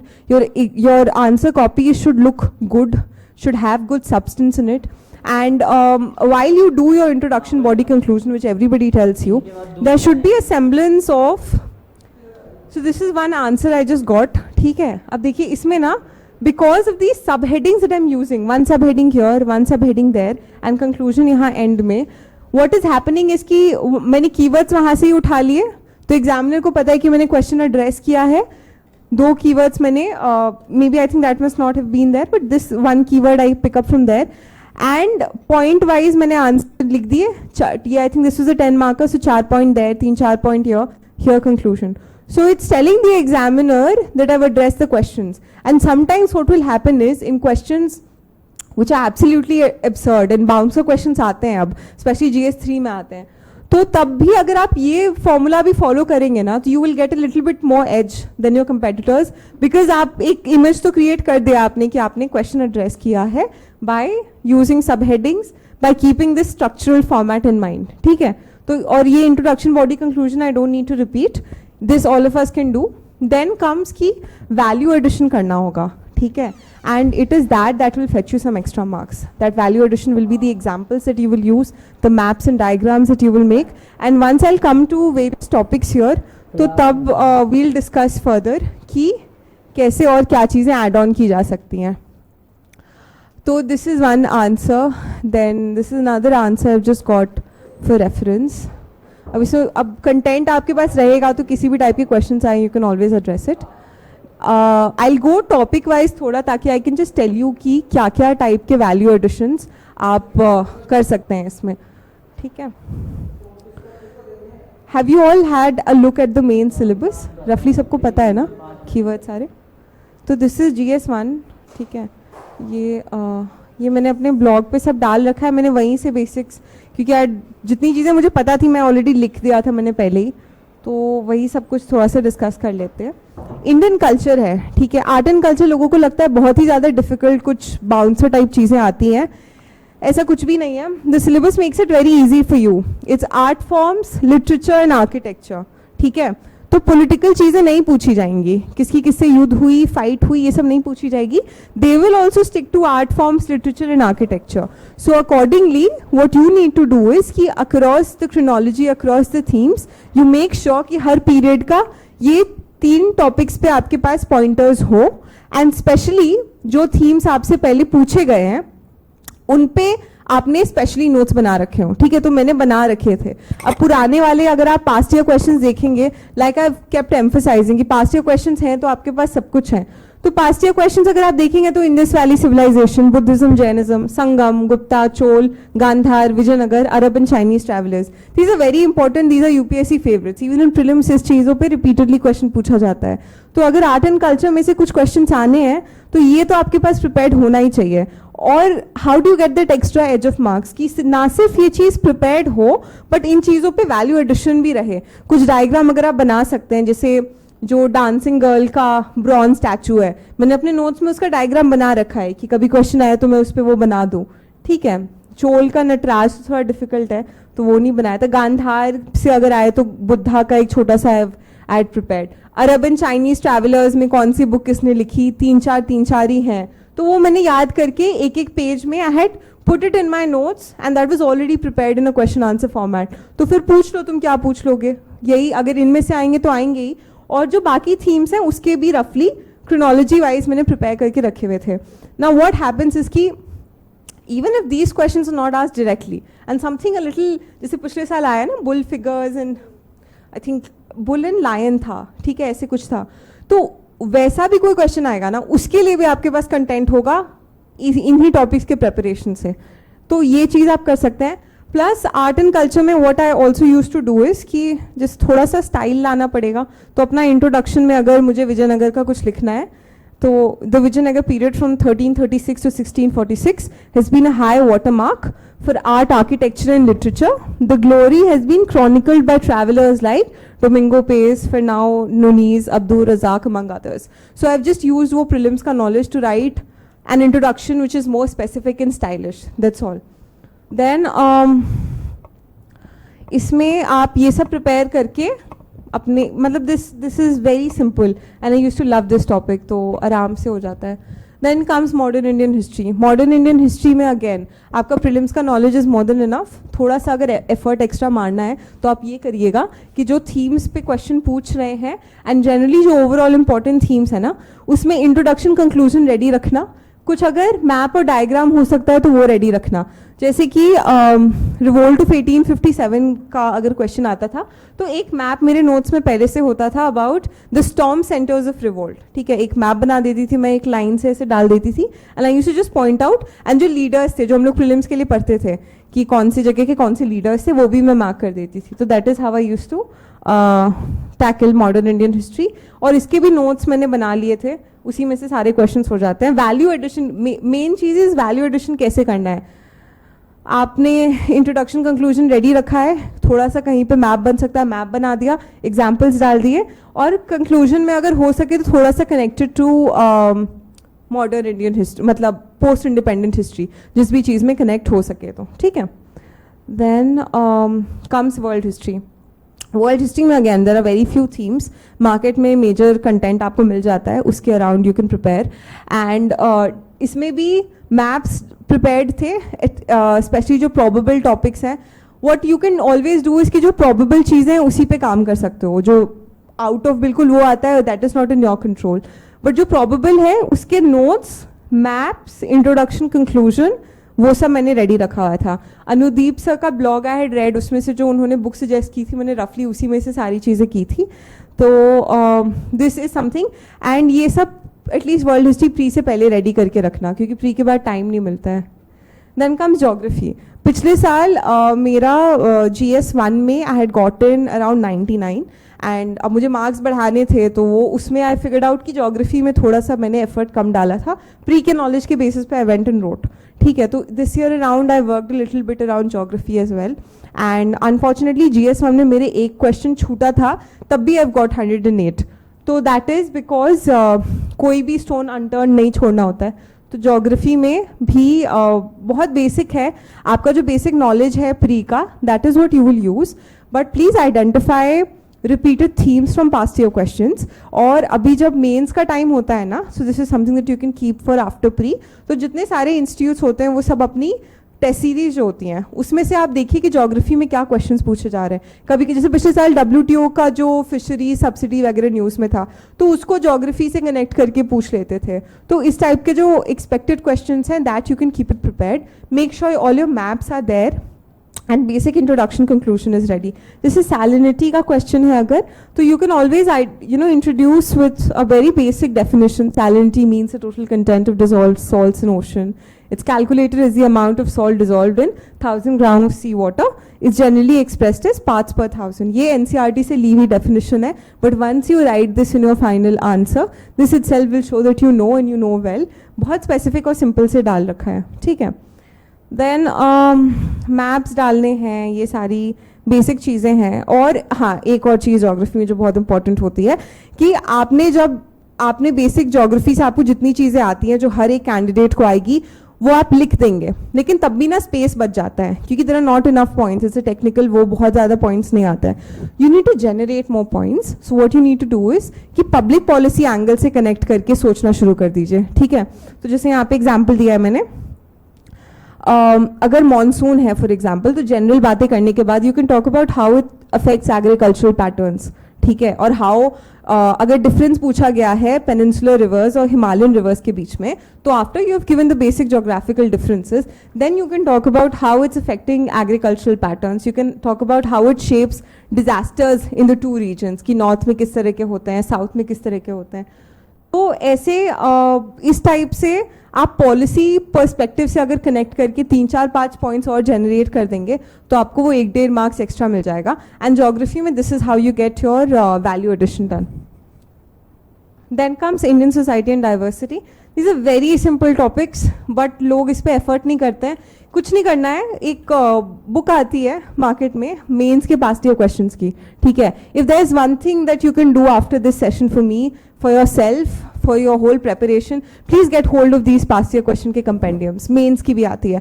तो मेंस में जब आप देखेंगे इंडियन सोसाइटी एंड डाइवर्सिटी वाला टॉपिक, तो स्पेशली आफ्टर 2013 वाले जो क्वेश्चंस हैं, उसके पहले के भी आप देख सकते हैं उस तरफ, बट आफ्टर 2013 वाले क्वेश्चंस हैं तो आप उसको देखेंगे, you will identify the pattern कि कुछ थीम्स पे क्वेश्चंस पूछे जा रहे हैं, and that is more than enough. तो that's what I did. And उन सारे थीम्स पे जो पास्ट ईयर में पूछे गए हैं मैंने नोट्स बना लिए थे, and that was enough content to sail me through everything. Plus along with that जो भी अभी करंट में एग्जाम्पल्स हैं वो मैं ऐड कर देती थी. कुछ कोट्स मैंने रेडी कर लिए थे. गांधी जी का है यूनिटी इन डाइवर्सिटी का, टैगोर का, एंड दीज आर ब्यूटिफुल मतलब civilisational ideas that you need to mention. Nehru and civilisational continuity, this was my favourite. ठीक है. देन शशि थरूर ने भी अपनी बुक बैटल ऑफ बिलोंगिंग में बोला था India is a thali, a selection of sumptuous dishes in different bowls. तो ये ऐसे कलेक्शन एक रखा हुआ था. Then one another interesting thing that I used to do for this section is कि ये सब तो आपने इंट्रोडक्शन में कर लिया, ठीक है, नोट्स आपके रेडी हैं, एग्जाम्पल्स हो गया. कंक्लूजन में मैंने गूगल करके ये कुछ इंटरनेशनल डिक्लेरेशंस मैंने ढूंढ रखे थे. तो जैसे 1995 declaration of principles on tolerance, UNESCO universal declaration on cultural diversity, and obviously अपने जो कॉन्स्टिट्यूशनल आर्टिकल्स वगैरह हैं. तो this is your fundamental duty, promote harmony and brotherhood. तो ये सब एक तरह से रेडी अगर रहता है तो whatever the question be you can address it. Women, population, poverty, urbanization, similar approach. Make sure data is on your fingertips. Examples are there, policies, laws, declarations, those things are there for your introduction, conclusion. Poverty वाला topic will be common to GS2. तो मैंने वो notes एक ही जगह बना के रखे थे. ये सारा data is, I've just given this for example. This was all on fingertips. Sex ratio क्या है, child sex ratio, 60 प्लस में एज ग्रुप क्या है, ओल्ड एज पॉपुलेशन, कुछ भी ऐसा इंटरेस्टिंग डेटा आता है तो. फिर इंटरनेशनल कन्वेंशंस और रेफरेंसेस. विमेन का क्वेश्चन है तो बीजिंग +25 सीडॉ बोल दिया. पॉपुलेशन है आईसीपीडी कायरो का एग्जाम्पल दे दिया. अर्बनाइजेशन में तो यूएन हैबिटेट का कुछ दे दिया. तो this is how you enrich your answers. ठीक है. एंड पास्ट ईयर क्वेश्चंस पे आई कीप एम्फसाइजिंग. उसके through you will identify what to do. There is effects of globalisation on Indian society. Look at the past year questions, you will know what questions are being asked. अब उसी में बस थोड़ी real life examples और add कर दीजिएगा. ठीक है. डेफिनेशन वगैरह आपको सब जगह से मिल जाएगा, बट पेपर से कुछ अच्छे एग्जाम्पल्स लेके उसमें ऐड कर दीजिएगा. Then come social empowerment, communalism, regionalism and secularism. The good part about this section of GS1 is कि it's very scoring in the sense that it's very predictable. तो ये चारों पांचों टॉपिक्स में से ना एक ही टाइप के क्वेश्चंस आते हैं. तो जैसे सेक्युलरिज्म वाला जो टॉपिक है वो आता ही आता है उसमें से कुछ ना कुछ. तो उसमें क्या आप कोई डायग्राम बना के रेडी रख सकते हैं कि आप अपने फाइनल पेपर में डालेंगे. तो मैंने एक ऐसे डायग्राम बना रखा था, एक ट्राइंगुलर सा, जिसमें Nehru's idea of secularism, Gandhi's idea of secularism. Nehru का था धर्मनिरपेक्षता, गांधी का सर्वधर्म संभवा, और अंबेडकर का था प्रोटेक्शन ऑफ माइनॉरिटीज. तो वो तीनों का एक सर्कुलर, मतलब वो तीनों का ट्राइंगल बना के आई यूज्ड टू शो कि our model of secularism is a synthesis of these three. तो इससे सेक्युलरिज्म वाले टॉपिक से जो एक पक्का से क्वेश्चन आएगा उसमें मैंने थोड़ा वैल्यू एडिशन कर लिया. रीजनलिज्म पे आएगा तो इंडिया का मैप बना के कुछ चीज़ें रेडी रख सकते हैं. कम्युनलिज्म पे आएगा तो एग्जाम्पल्स रेडी रख सकते हैं. ये सब मेरे नोट्स में है, you can have a look at it. Social empowerment पे भी आया तो कीप एग्जाम्पल्स रेडी. ठीक है. तो this is how you do value addition here. यहाँ पे मैंने कुछ दिया हुआ है, Hong Kong race relations unit, African unions interfaith dialogue, Phool Walon Ki Sair Delhi. These are all examples of how we can foster secularism, and this will do value addition to your answers. GS2 में vulnerable sections में जो चीज़ें पूछी जाती हैं that will also overlap here. तो this was your GS1. ठीक है. GS1 में यही सारे टॉपिक्स हैं और मैंने हर एक टॉपिक का स्पेसिफिक कुछ अप्रोच और नोट्स रेडी रखा था, and that is what help me get decent marks there. Now comes your GS2. Focus again on PYQs, judgements, examples, reports and quotes.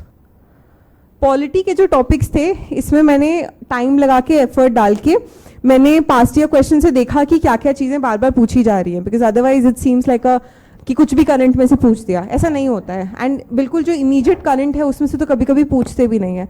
तो जो पूछा जा रहा है उसको आइडेंटिफाई कैसे करें.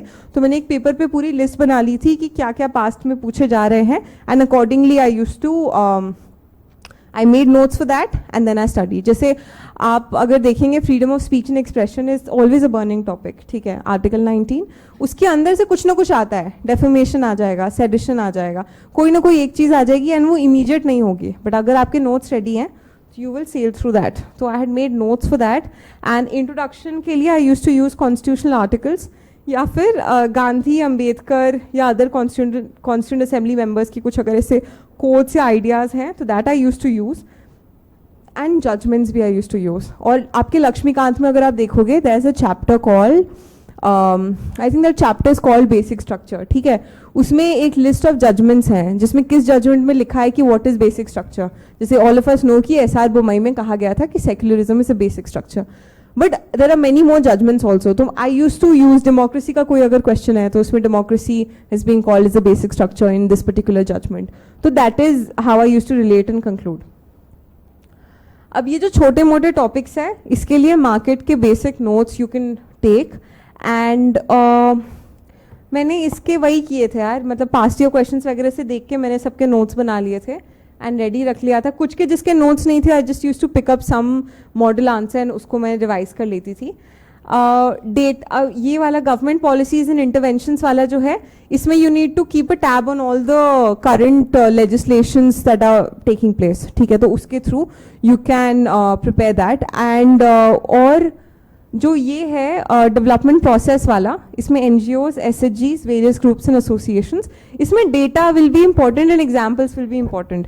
जैसे एनजीओज कितने हैं, एसएचजीज कितने हैं अकॉर्डिंग टू विच रिपोर्ट. फिर जैसे एनजीओ का एक वर्ल्ड बैंक का रिपोर्ट है वर्किंग विथ एनजीओज 1999 रिपोर्ट. तो I always my introduction was ready कि I would introduce it with working with NGOs report 1999 World Bank defined NGOs as this. NABARD का एक डेफिनेशन है SHGs का, I would introduce with that. Similarly when one is concluding SHGs के लिए we know that social stock exchange की बात हो रही है. ठीक है, और 2-3-4 और ऐसे फॉरवर्ड लुकिंग ऑप्शंस होते थे. NGOs के लिए भी I use to do the same. तो this is how I use to tackle this topic. And ये थोड़ा कंटेंट एनरिचमेंट आपको सर्च करके मार्केट से नोट्स वगैरह लेके you need to do and be ready. Then comes your vulnerable sections. It pays off well and it's very predictable. You identify कौन से vulnerable sections हैं जिन पे questions आ रहे हैं. This will help you for this section also and GS1 also. अब उसके structure का क्या होता था, key data होगा मेरे पास, जैसे 8.6% tribal population in India according to census 2011. Major policy points होते थे जैसे national policy for persons with disabilities. I think इस साल क्वेश्चन भी था कुछ इससे रिलेटेड, तो वो मेरे पास रेडी होता था.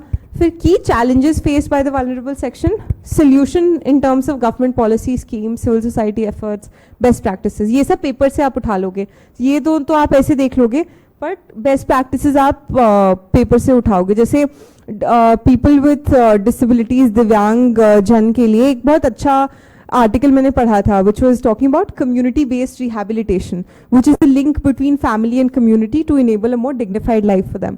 So that is something that you can add. Then conclusion मेरा होता था international convention से कि if we fulfill these things, if we do these things, we will be able to fulfill the targets of various conventions. तो जैसे transgenders के लिए एक योग्यकर्ता principles हैं, ओल्ड एज के लिए there is Madrid International Plan of Action on Ageing for older persons. So this is something I use to keep ready. And आप देखेंगे कि across all topics I am constantly repeating that there are standard templates that I use to build and keep ready, और this is what helps you answer any kind of question. Then social sector, health, education, human resource, similar structure. You need to know the policies, you need to know the problem, solution में originality रखिए. और कुछ extra मैं जो करती थी कि judgements, क्योंकि GS2 का है ना, तो मैं जजमेंट्स का एक एक लाइन ऐसे रेडी रखती थी. जैसे State of Punjab versus Mohinder Singh Chawla में कहा गया था, it's now a settled law that right to health is integral to right to life. तो I used to quote this. SDG 3 मैंने रेडी रखा हुआ था. एडुकेशन में मोहिनी जैन का ये लाइन है, ये जजमेंट का, the right to education flows directly from the right to life. तो I used to keep this ready. फिर इसमें इंचियन डिक्लेरेशन है, क्विंगदाओ डिक्लेरेशन है. तो आपको वैल्यू एडिशन करनी है, सिर्फ डेटा से नहीं होगा, तो जजमेंट्स यूज कर लीजिए, SDGs यूज कर लीजिए. This is how use to do that. Poverty and hunger, similar structure, nothing very special. Governance, transparency, civil services. IR में ऑप्शन मेरा PSIR था, तो बेसिक है. बस व्हाट आई वुड सजेस्ट इसकी मैप जरूर बनाइएगा. एंड अगर आपका कंफर्टेबल एरिया है IR, तो वन थिंग इज कि like I discussed ना कि क्वेश्चन नंबर 1 to 3 पहले करना है, then 11 to 20, so you will end up with doing IR के questions last में. Question number 9 and 10 are usually 10 marker questions of IR if you look at the paper almost every year. तो if you keep this area strong, तो आप time में भी अगर अच्छे answers लिख देंगे वो क्वेश्चन नंबर 9 और 10 में, तो you can get a little bit of an edge than your peers. तो वो मैप रेडी रखिएगा और पॉइंटर्स रेडी रखिएगा. Then comes GS3 में यार बहुत डिफरेंट, ज़्यादा कुछ तो नहीं है, बट कुछ कुछ चीज़ें आई जस्ट डिस्कस. इकोनॉमी में ऑल ऑफ यू नो कि अब बात है कि इकोनॉमी में ना कुछ कीवर्ड्स हैं ऐसे अंदर. If you'll have a look at that and prepare notes topic wise उसके अंदर, तो यू विल नो कि बहुत प्रिडिक्टेबल है. इंक्लूसिव ग्रोथ पे कुछ क्वेश्चन पूछ ही देते हैं, इंफ्रास्ट्रक्चर पे कुछ क्वेश्चन पूछ ही देते हैं. तो उसके नोट्स आप अच्छे से प्रिपेयर करके रखिए. डेटा रेडी रखना है इकोनॉमी में, बट डेटा के साथ साथ अच्छे एग्जाम्पल्स रेडी रखने हैं, सब्सटैंशिएट करने के लिए चीज़ें रेडी रखनी है, केस स्टडीज़ रेडी रखनी है, एक ग्राफ अगर हो सकता है तो रेडी रखनी है. 2021 के इकोनॉमी पेपर में पहला क्वेश्चन था जीडीपी के ऊपर, ठीक है, और वो it was asking about the difference between methodologies of GDP. Anybody will go and write the methodologies, okay, but how do you get a little bit of an edge? तो मैंने उसके कंक्लूजन में, हम सब लोग को पता है पेपर पढ़ते रहते हैं, तो Esther Duflo and Abhijit Banerjee they keep talking about the need to go beyond GDPs and go beyond the basic methodologies which already there. तो मैंने उसके कंक्लूजन में उनको कोट करके लिखा कि we need to go beyond the existing methodologies of GDP and थोड़े से कीवर्ड्स यूज करके वैसे कंक्लूड किया. तो this is how you walk in to the arena of public policy. This is how a bureaucrats talk. हर चीज़ को थोड़ी बड़ी बनानी है, थोड़ा विजन दिखाना है. तो जीडीपी का मेथडोलॉजी भी पूछना है तो थोड़ा बड़ी बातें करो उसमें. तो कंक्लूजन में आपके पास मौका होता है कि आप वो सब कर सके. इंट्रोडक्शन में आपके पास मौका होता है कि आप कुछ बिग आइडियाज थ्रो कर सके. तो try and do that in economy also. Agriculture, it was one of my favourite topics. मतलब एग्रीकल्चर, आर्ट एंड कल्चर, ये सब में मुझे बहुत मज़ा आता था क्योंकि इसके पहले ये सब आता ही नहीं था. तो पहली बार जब आपको थोड़ा सा समझ में आता है कि अच्छा this is how you know these things work, it's lot of fun. It's actually a very it's a section which will pay you off well. What you need to do is identify the subtopics within agriculture and the past year questions that are being asked around agriculture, and उसके around ज़्यादा कुछ नहीं करना है. की data रखना है, pointers रखने हैं कि क्या क्या चीज़ें गवर्नमेंट कर रही हैं, क्या चैलेंजेस हैं, क्या सोल्यूशन हो सकता है, गवर्नमेंट क्या कर रही है, गवर्नमेंट के beyond. There are so many interesting examples from zero budget natural farming से लेकर आवर्तनशील खेती. मतलब हर साल पेपर में कुछ ना कुछ नया आता जाता है. तो वो चीज़ें ऐड करिएगा अपने एग्रीकल्चर के उसमें. एंड मतलब व्हेन आई वाज प्रिपेयरिंग तब कुछ तो जब प्रीलिम्स नहीं होता था तो बहुत टाइम भी होता था ऐसे. तो मैंने वरुण गांधी की एक बुक आई थी द रूरल मैनिफेस्टो, तो मैंने उसका भी कुछ कुछ पढ़ा था, मैंने उससे कुछ वैल्यू एडिशन किया था. You don't need to read the book but you can always quote कि Varun Gandhi in his rural manifesto talks about this this this. तो ये चीज़ कर सकते हैं. एग्रीकल्चर में मैप्स बनाने के भी ऑप्शंस होते हैं, एग्जाम्पल्स होते हैं, ठीक है. एंड की कंटेंट और स्टैटिक डेटा वगैरह आपको मिल जाएगा मार्केट में से. तो उस चीज़ को बस एक जगह पे कंपाइल करना इज योर मेजर रिस्पॉन्सिबिलिटी. तो ये हो गया. Then science and tech. Science and tech prelims के लिए तो honestly beyond your current affairs nothing is needed. For mains what you need to do is कि आपका जो भी मटेरियल मार्केट में चल रहा हो ना, मेंस 365 या जो भी, उसमें से आप क्या करो कि मेंस जितनी इंपॉर्टेंट टॉपिक्स हैं जो एक्सपेक्टेड हैं उसको लिख लो, और उसके अराउंड एक अच्छा सा इंट्रोडक्शन रेडी होना चाहिए जिसमें कुछ कीवर्ड्स हो, डेटा हो, क्या डेवलपमेंट्स हैं, क्या इश्यूज हैं, क्या गवर्नमेंट कर रही है, और एक डायग्राम रेडी रखो किसी भी चीज़ का. तो जैसे पिछले साल बायोटेक का क्वेश्चन आया था, तो बायोटेक के मेरे नोट्स में मैंने ऑलरेडी एक डायग्राम बना रखा था. तो जब क्वेश्चन आया तो मैंने बायोटेक 2021 के मेंस में मैंने बायोटेक का वो डायग्राम बना दिया. इस साल कोविड वैक्सीन पे क्वेश्चन आया था, तो वो basic structure of the virus वगैरह मुझे कुछ कुछ पता था, तो मैंने वो एटलीस्ट उसमें ड्रॉ कर दिया.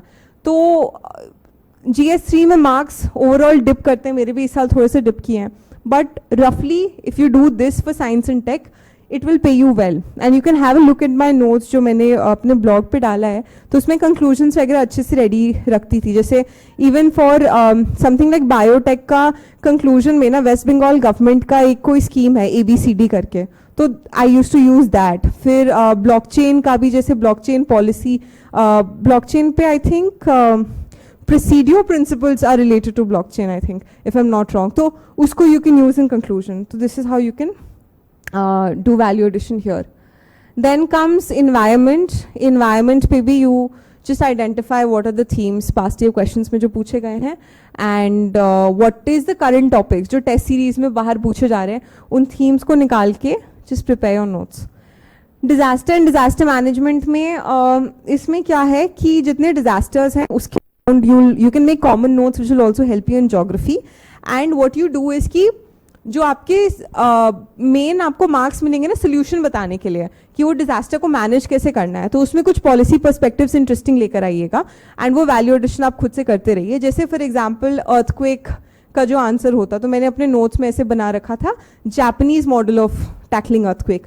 तो जैसे जापान में सारे ट्रेन्स ऑटोमेटिक बंद हो जाते हैं, ठीक है, वहाँ पे there are also museums for earthquake victims. तो 2, 3, 4, 5 चीज़ें जो जापान कर रही हैं to tackle earthquake, because all of us know at what frequency earthquakes happens in Japan. वहाँ से कुछ लाकर एक मॉडल बनाकर if you are adding that to your answer that really adds lot of value. Similarly world health organisation का एक I think it's called the Triple D model. One such model, and there's this one another idea of psychosocial first aid. First aid तो हम सब लोग करते हैं, but किसी disaster का इम्पैक्ट जो साइकोलॉजी पे इंडिविजुअल्स के होते हैं और जो सोसाइटी पे होते हैं, उसके अप्रोच में भी तो कोई ना कोई सोच रहा होगा. लोग सोच रहे हैं, तो उस आइडिया को उस कीवर्ड के साथ यू कैन राइट हियर, तो that will really help you. And ये सेंदाई, पेरिस और SDG, इसका तो मतलब वो ट्राइंगल बना के ऑलवेज यूज टू मेक, ठीक है. तो this is that. Then internal security, again these are your predictable areas. You can prepare your notes, diagrams, examples. Cyber security पे एक क्वेश्चन आता ही है हर साल, तो GS3 का ये हो गया.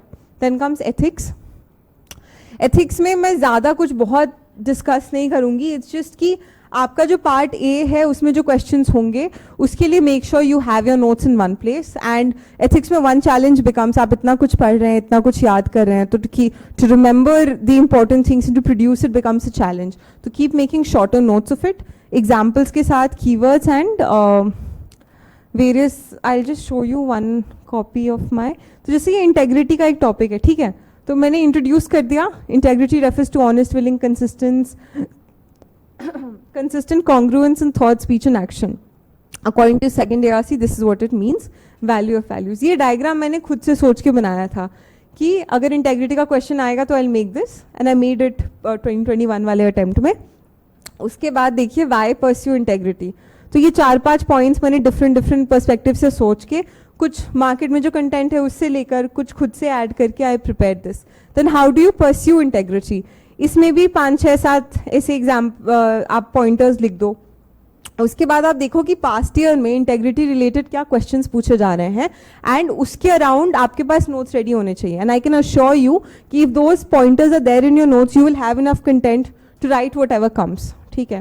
तो that I use to do. फिर यहाँ कुछ एग्जाम्पल्स मैंने रेडी अपने रखे हुए थे कि अगर इंटेग्रिटी रिलेटेड आएगा तो लाल बहादुर शास्त्री, मनमोहन सिंह, विश्वेश्वरैया, इनको मैंने लिख दिया. तो दिस इज ऑल माई मतलब ये पहले और इलेबोरेट था, बट लास्ट में रिविजन के लिए मैंने बस एक जगह पे डाल दिया. यहाँ पे एक कोड भी है, if you have integrity nothing else matters, if you do not have integrity nothing else matters. This is one of our teachers keep saying it. तो ये उनका वो मैंने लिख दिया.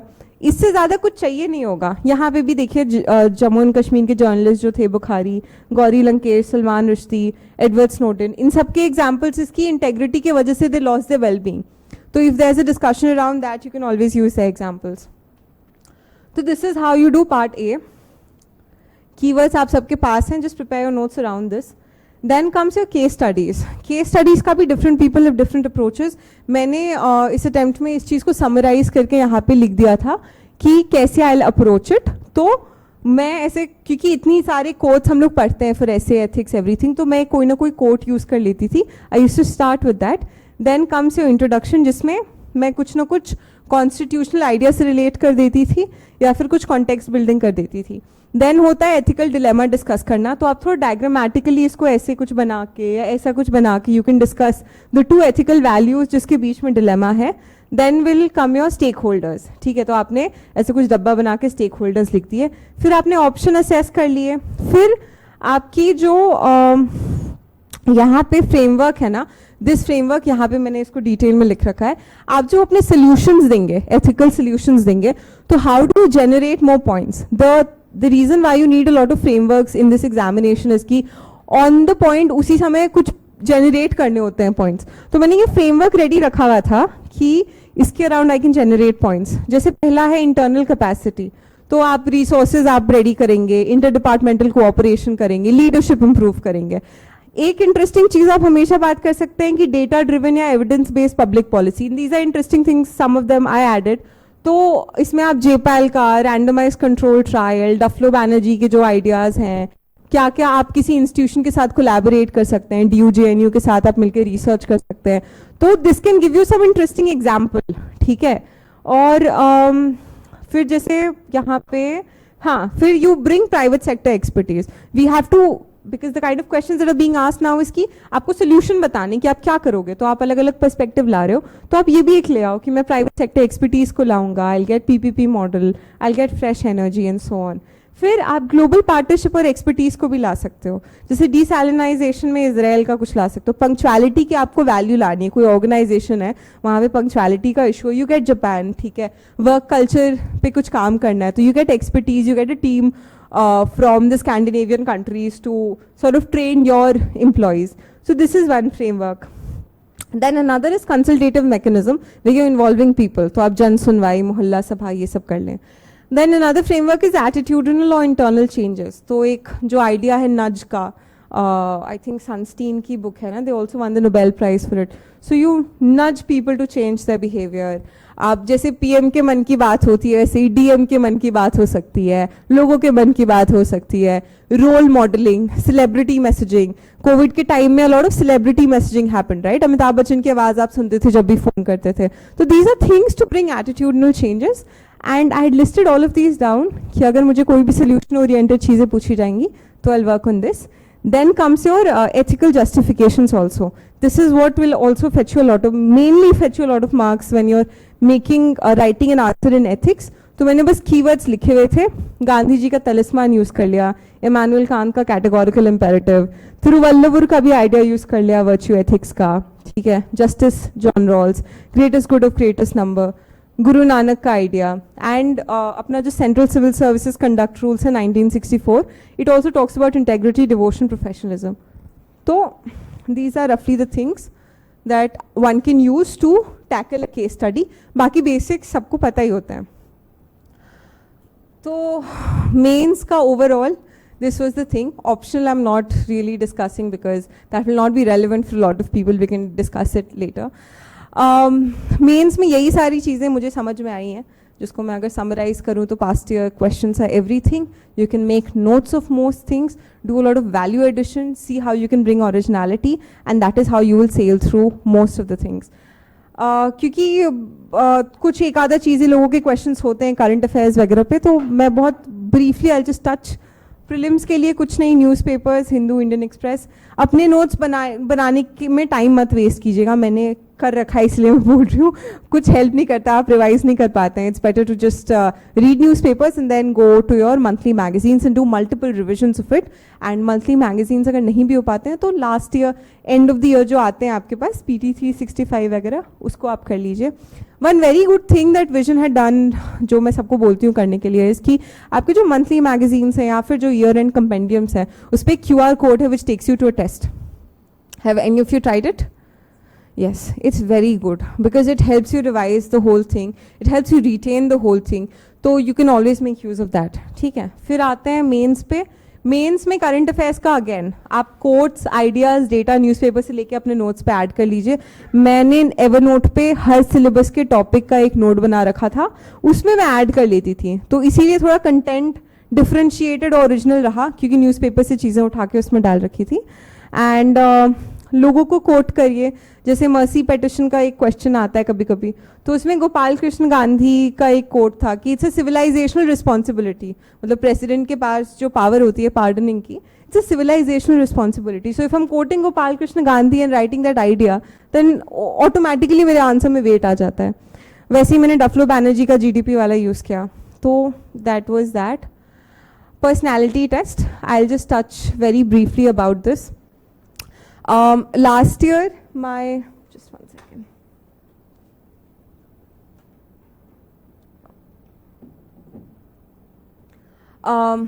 Last year, my interview was on the first day, and मुझे marks मिले थे 151, and it was like a shocker for me कि मतलब ऐसे कैसे, मतलब थोड़े I was very unsatisfied with my marks, and my marks used to be good, and generally I felt that I would do good in a personality test वाला stage. But वो marks आए। तो इस बार मतलब ये था कि मेंस में ही मैंने बहुत मेहनत की to improve my marks. It did not exactly work out that way, but and that is again जो मैं बोल रही थी शुरू में, fooled by randomness. This examination has that element of randomness and we have to accept it. तो जिस चीज़ में वर्क की है उस चीज़ में आई कैन डिस्कस की हाउ डिड इट वर्क, की 151 से 198, I mean I am the same person, what exactly changed.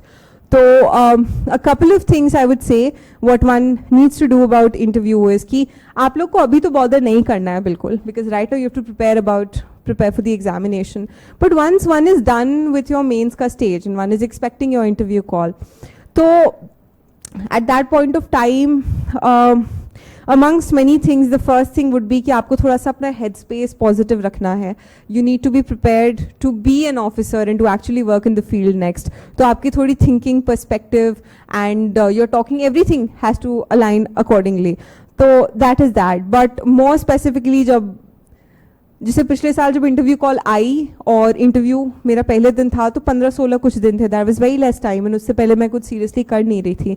But detailed application form जो होता है ना आपका, वो आप फाइनली नहीं भी भरा हुआ हो तो आप क्या चीज़ें उसमें डालेंगे उसको प्रिपेयर करके रखना है.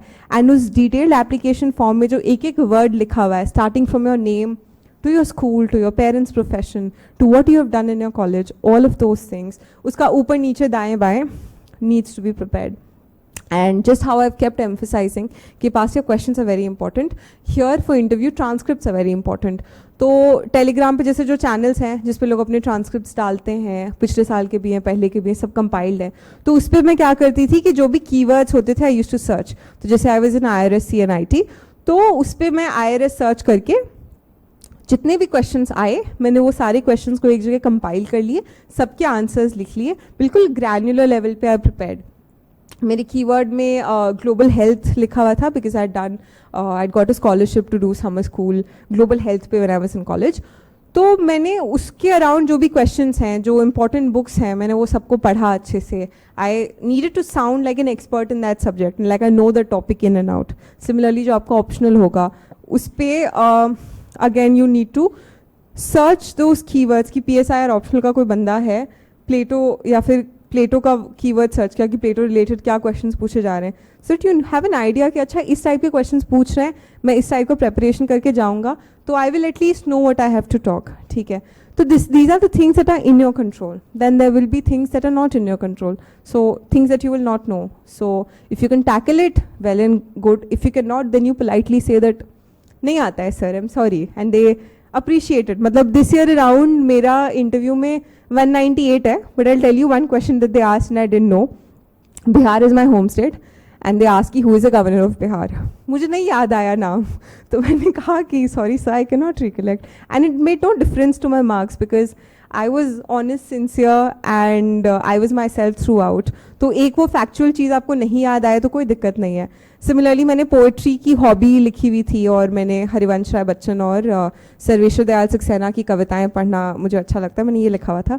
तो एक बोर्ड मेंबर ने मुझसे पूछा कि दिनकर का नाम आपने सुना होगा.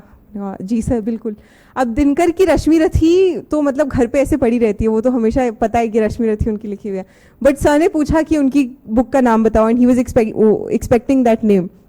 मुझे रश्मि रथी नहीं याद आई उस समय, फिर मुझे उर्वशी याद आई तो मैंने उर्वशी बताया.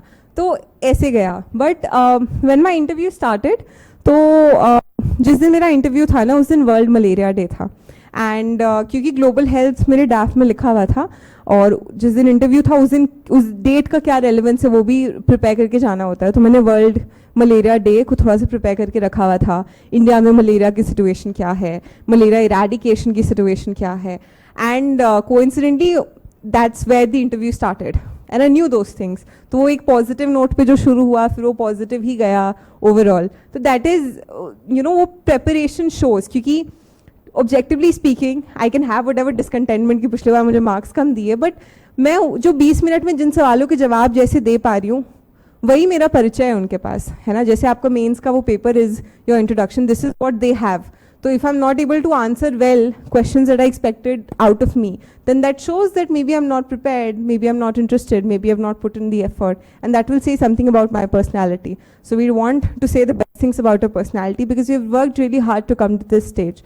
So I did that. फिर एक इंटरेस्टिंग चीज़ जो हुई थी कि एक बोर्ड मेंबर ने पूछा कि अच्छा you read poems of doctor Harivansh Rai Bachchan. तो मैंने कहा जी सर, बिल्कुल, I like reading poems. If you don't mind can I recite my favourite poem.